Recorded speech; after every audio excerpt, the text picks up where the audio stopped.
I'm Bobby Hoon, and let's queer up business. Grindr backs new age verification bill as LGBTQ users watch debates closely. Grindr is throwing its support behind a new age verification bill introduced by two Republicans, Senator Mike Lee of Utah and Representative John James of Michigan. In a blog post on Tuesday, the LGBTQ-focused dating app said it backs the App Store Accountability Act, or ASAA, which would create a single secure age verification process at the App Store level and allow developers to receive a verified age signal, end quote. Major tech companies, including Meta, Snap, and Twitter, also support the measure. The bill comes as other child safety proposals, especially the Kids Online Safety Act, KOSA, sparked alarm among queer advocates who say that its broad duty of care mandates would pressure platforms to suppress queer content. Critics argue KOSA would empower conservative groups like the Heritage Foundation to influence what young people can see online. Supporters of ASAA, including Grindr, argue that this narrower, standardized approach focuses on age verification without regulating speech.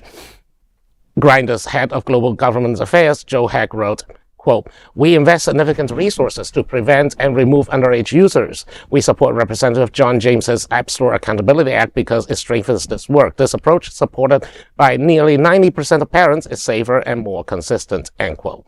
Senator Lee, who voted against the earlier version of KOSA, told The Verge that he believes it, quote, "opens the door to what could turn into political censorship," end quote. I mean, it's not a big surprise. That's the Heritage Foundation is planning, or many other conservative bodies, including Moms for Liberty and the administration itself, is planning to classify all LGBTQ content as adult content and therefore screen out anyone who is struggling to come out, or struggling to identify their sexuality or gender identity, and to make sure that these people feel isolated, alone, and prone to propaganda and self-harm. That's the point. The cruelty is the point. But now, I kind of I would say not bad about the idea. Look, the App Store already know my name, my address, my credit card number. They certainly know my age. So why not use the App Store to verify age? The question is, how do you separate, for example, if a kid is buying something from the parents' App Store, how do you authenticate that who is buying and who's using it? That might be why all the different for-profit companies that would prefer to not block people getting on support it, because it's not. But like, you know, I mean, it is a problem. Some people some teenagers are using Grindr, and that's a big problem. Well, but the other issue is like all these new attempts to really create all these age verification and restrictions on the internet is about new forms of censorship at the end of the day. Whether we're talking about it for this way, we're talking about the other way, like. What are you going to decide what is and isn't adult content on the internet? Yeah, it's easy for something like Grindr or an adult website, but once you go anything past that, like, is Breitbart an adult website? Some people would make a very good argument that it is.